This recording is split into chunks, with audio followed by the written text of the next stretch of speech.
Hi everybody, welcome back to Karen Puzzles with my special guest, Katie Puzzles! My sister Katie is here visiting me, and of course we had to film another puzzle video together. So the puzzle we're doing today is called A Puzzle Most Murderous. This is a mystery puzzle from Springbok from the 80s. So to get into character, I thought it might help if we cosplayed some of the characters on the front of this box. So as you can see, I am this man right here, looking very brooding and suspicious. And I am this lady over here who looks kind of confident about what's going on. She's probably the murderer. We'll see. So there is a story to this puzzle, and it is right here. It is 3 pages long, so I'm not going to read you the whole thing. What I've done instead is I have already summarized the story and took notes, like the detective that I am. Good job. So I'm going to tell Katie the story because she has not read it yet. So essentially, this is the scene of what's happening. So everybody is in the den. This man in front is dead, but nobody's crying, which is very suspicious. Okay, so this man's name is David Marlowe. He is a best-selling author. Also, he had his den soundproofed because he could not have any distractions while he was writing, which is very convenient for a murder. Okay, so there are a bunch of things on the desk. I'm not going to go through the whole list, but there is a typewriter and there's blood on the roller. Suspicious. And near his hand is the very last thing he had written, which is 3-S-O-N. 3 son. All right, are you ready to hear all of our suspects? Ready. This lady right here, you are Sarah Marlowe. You are David's 6th wife. All right. You also had gone downstairs at 2:30 in the morning and had heard people moving around, thought it was a burglar, even though the house was locked up tight. Which is a little suspicious. She's being placed near the murder at the time when it probably happened. I just needed a snack. Well, we'll get to that. Somebody else needed a snack. Oh, well. You can't get a snack. Somebody else was getting a snack. Oops. So here's your motive. She had been seeing a lawyer about a divorce. They had only been married for 3 years. She had 3 sons, which are these 3 men. They were only her sons, not his sons. Okay. They were all adults who had recently lost their jobs and moved into his house. So second motive, if he's dead, you get the house, and your 3 sons can just continue living there for free. So pretty good motive, right? Seems valid. Okay, next suspect, Vern Draper. His motive is that David, the author, was always making fun of his weight, and they had a fight the day before about his weight, although he says fighting with David was not unusual, but it is suspicious. All right, son number 2, that's this man, so that's me. I am Frank Draper. His only motive, the only thing we know about him, is that David would make fun of his ears. So, is that a reason to kill someone? It's a little mean. I wonder what the casting looked like, where they were like, we need a man with very prominent ears. All right, son number 3, Howard Draper. So his alibi is that at 2:30 a.m., he went down to the kitchen for a snack, which is the same time that Vern and Roy, who we'll get to soon, were in the bathrooms. His motive is that David called him Bigfoot because he wore size 13 shoes. This guy doesn't seem very nice. No, but doesn't mean that he was deserved to be murdered in his own den. Fair. Okay, the next suspect, Mrs. Nessen Smith. She is the housekeeper. She doesn't suspect the sons, although she says that Roy, who we'll get to in a second, was always picking fights with David. And, okay, final suspect, Roy Trefili. He was a longtime friend of David's, also a writer. They were kind of rivals. David was more successful than him. And also, okay, so remember how David had written 3 son? You would think that's referring to the 3 sons, but Trefili is the translation of 3 sun into Latin. Sure. So, very suspicious. Wait, so this guy's just a friend. Why is he there in the middle of the night? He was staying over. Okay, sure. So that's everything. You ready to solve the murder? So here's how this works. This is a 500-piece puzzle. You can see that it is the Springbok quality. We have the green cardboard on the back, the really thick pieces, the sort of random cut puzzle. It looks just like every other Springbok puzzle that I've done on this channel. So we do not know what the image looks like. The image is entirely different from what's on the front of the box. I will admit that I have a vague idea of what it looks like just because when I was buying this on eBay, they did have a picture of the finished puzzle, but I tried not to look too carefully so that I wouldn't cheat. And I have no idea what we're making. So let's go ahead and dump out all of the pieces and then we'll start doing the jigsaw puzzle.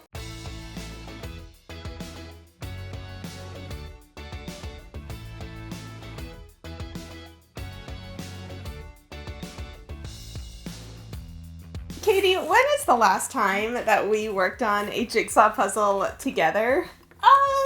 A very, very long time ago, for sure. The last time I specifically remember was when we were single-digit age, when on New Year's Eve, it was still very exciting to stay up until midnight. We had these little kitten and puppy puzzles we did. I remember doing those together. To be honest, these days I go to bed at like 10 p.m., so it is still very exciting for me to stay up until midnight. Not starting with the edge? Well, since it's a Springbok puzzle, they have a lot of false edges and little tiny edges. Yeah. So since we have a pretty distinct picture, I think in this case it might actually be easier to just start with the most distinct textures. Can you hand me all the yellow pieces? I can't reach over there. Trade.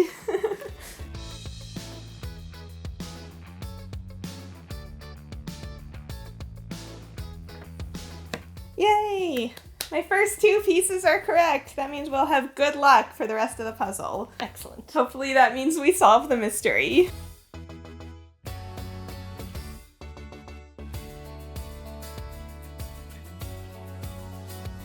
All right, we have a yellow legal pad with some writing on it. We'll take a closer look at that once we start solving the mystery.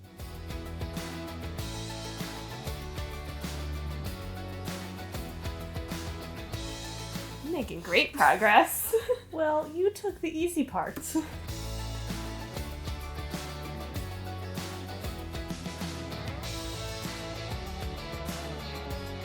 So, Katie, do you think that we're going to solve this mystery? I really hope so. Growing up, Murder, She Wrote was one of my favorite TV shows, because that's a perfectly normal show for a child to enjoy. Hey, nobody doesn't love a good Angela Lansbury. I used to watch an episode, reruns, every day when I came home from middle school and high school. Meanwhile, I was watching Crafters Coast to Coast on HGTV. A little different. It still informed my future profession. Mm-hmm.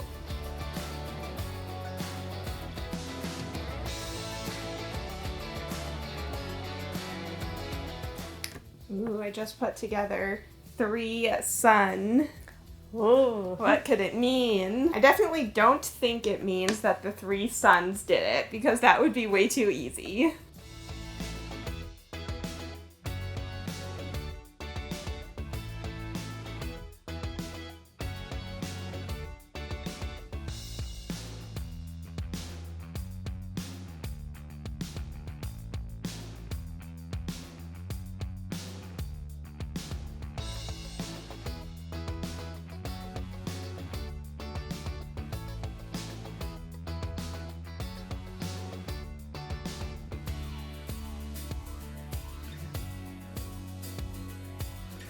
All right, so we're almost done. Katie, what have you thought of your first Springbok, vintage Springbok puzzle?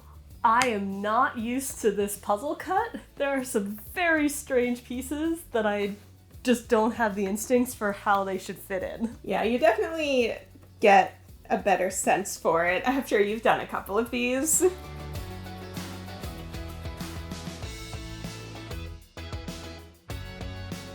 Oh my god, we're almost done. Ready? Do you want to do the last piece? Yeah. I do the last piece literally all the time.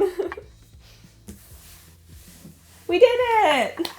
That wasn't so hard. That wasn't too bad. That was actually very easy.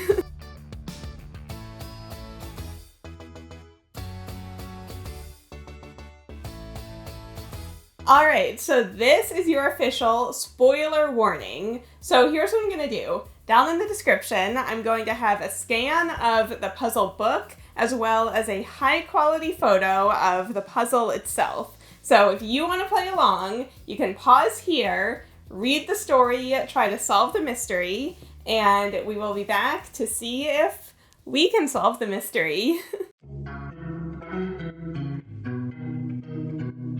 Alright, so before we solve the murder, I have been telling Katie for like the last week that I had a surprise related to this video. Which I'm very nervous about. So I thought that it would be fun and it would help us get into character if we both wore detective hats and detective costumes. We're detectives now. Alright, Governor, who do we think murdered this old man? I don't think this is British. Cheerio. Are those all the British sayings you know? Okay, for real this time. Let's look closely. What do we see? Okay, so this is the book he's been working on. Okay, we know what date it is. It is either Saturday the 13th or Sunday the 14th. It's Valentine's Day. Wait, let's see. I made a list of everything that's on the desk. And there's a watch stopped at 7:35, which is interesting because we are led to believe that he died at 2:30 in the morning. This is the paper that he grabbed to write 3 Son. Then we have the typewriter, and that little red spot is blood, presumably. There's a pencil and a pen. 2 pens. And a compass. Wait, no, that's I think part, that's of the part of the that's part of the typewriter. No compass. Do we know if he's right or left-handed? That's what I was just thinking, because at the end of the story, they give us a hint. Hint. Point of view is literally everything. Whose point of view should you take? We're looking at it as if we're him. But if we turn it around, I think I know who did it. Really? Already? Yeah. Already? Yes. Wait, hang on. I might know too. Wait. Ooh, wait, I think I might know.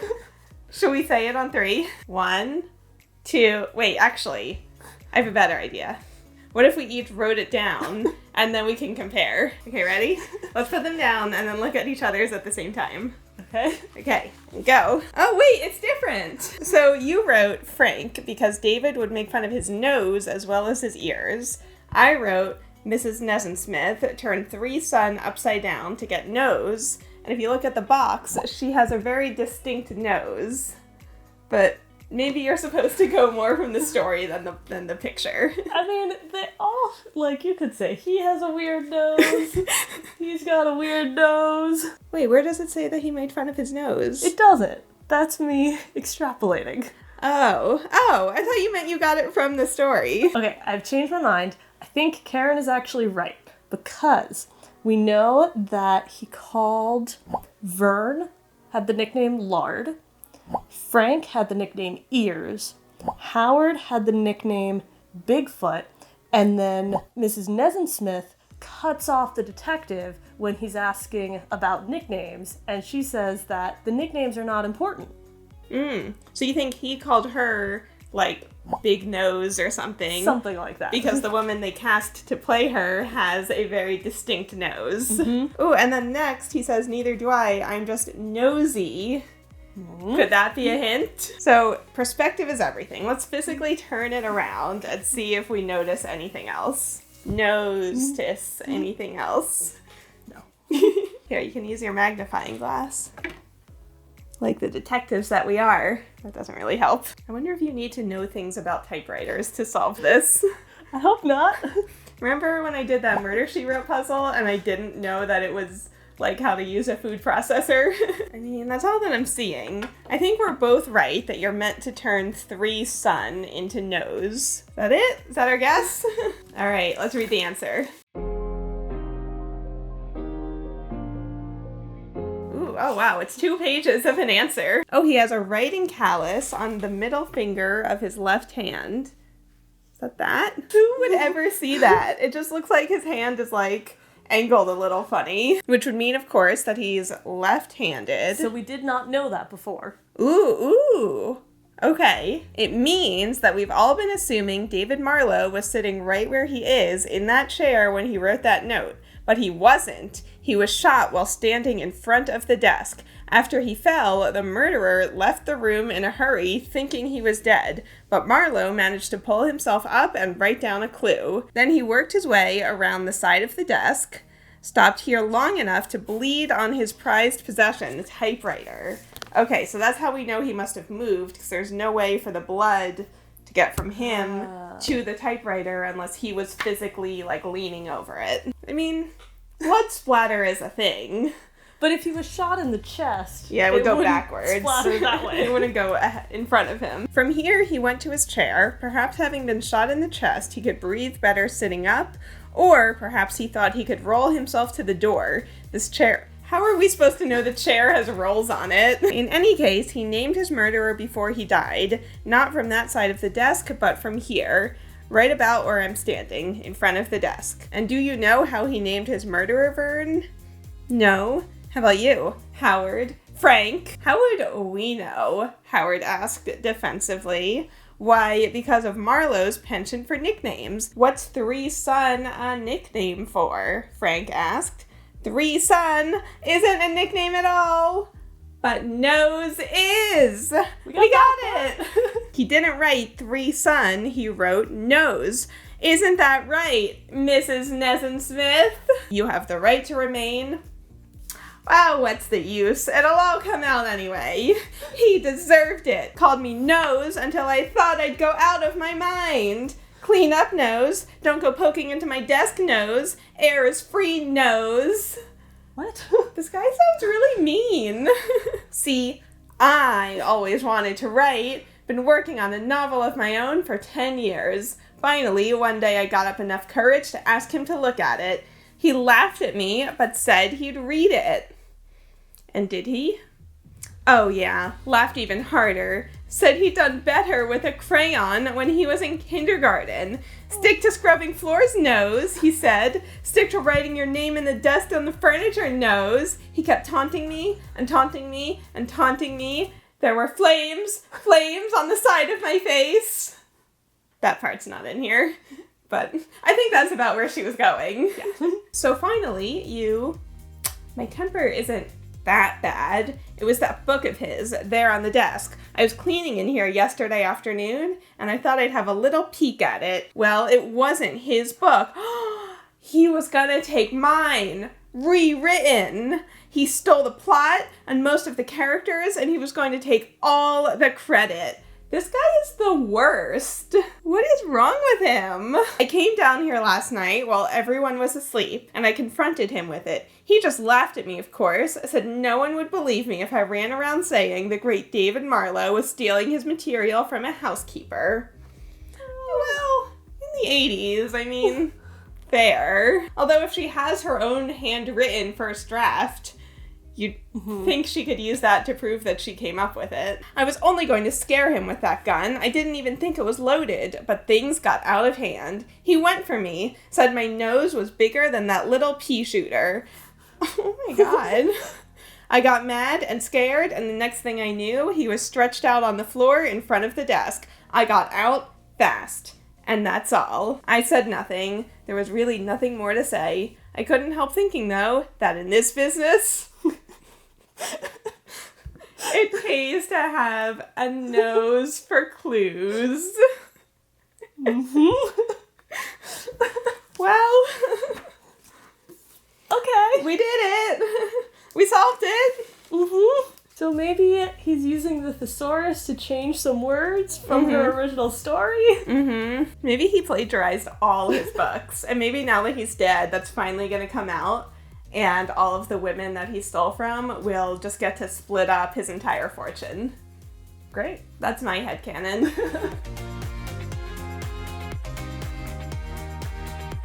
Well, that was fun. This one is interesting because there's really only I guess there are a couple clues. There's like one main clue.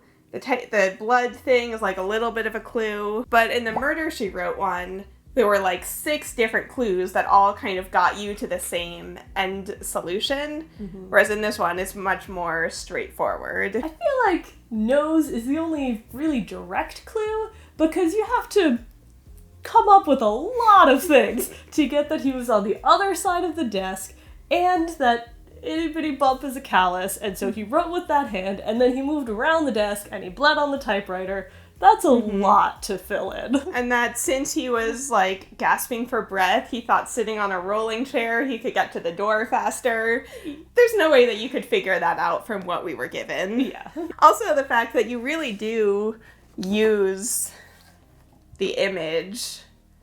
I mean, they had to cast all of these people based on the characteristics they gave them in the story. Mm-hmm. And they really did, like, position her so her nose was very prominent. Mm-hmm. Well, I think that was very fun getting to do a jigsaw puzzle together for the first time in a very long time. Yep. So, Springbok actually made 5 of these murder mystery puzzles. So, let us know if you want to see us attempt some of the others or some of the other Murder, She Wrote murder mystery puzzles. So let us know in the comments if you paused the video and if you managed to solve it yourself. I'm actually thinking, I think the hint was too much of a hint.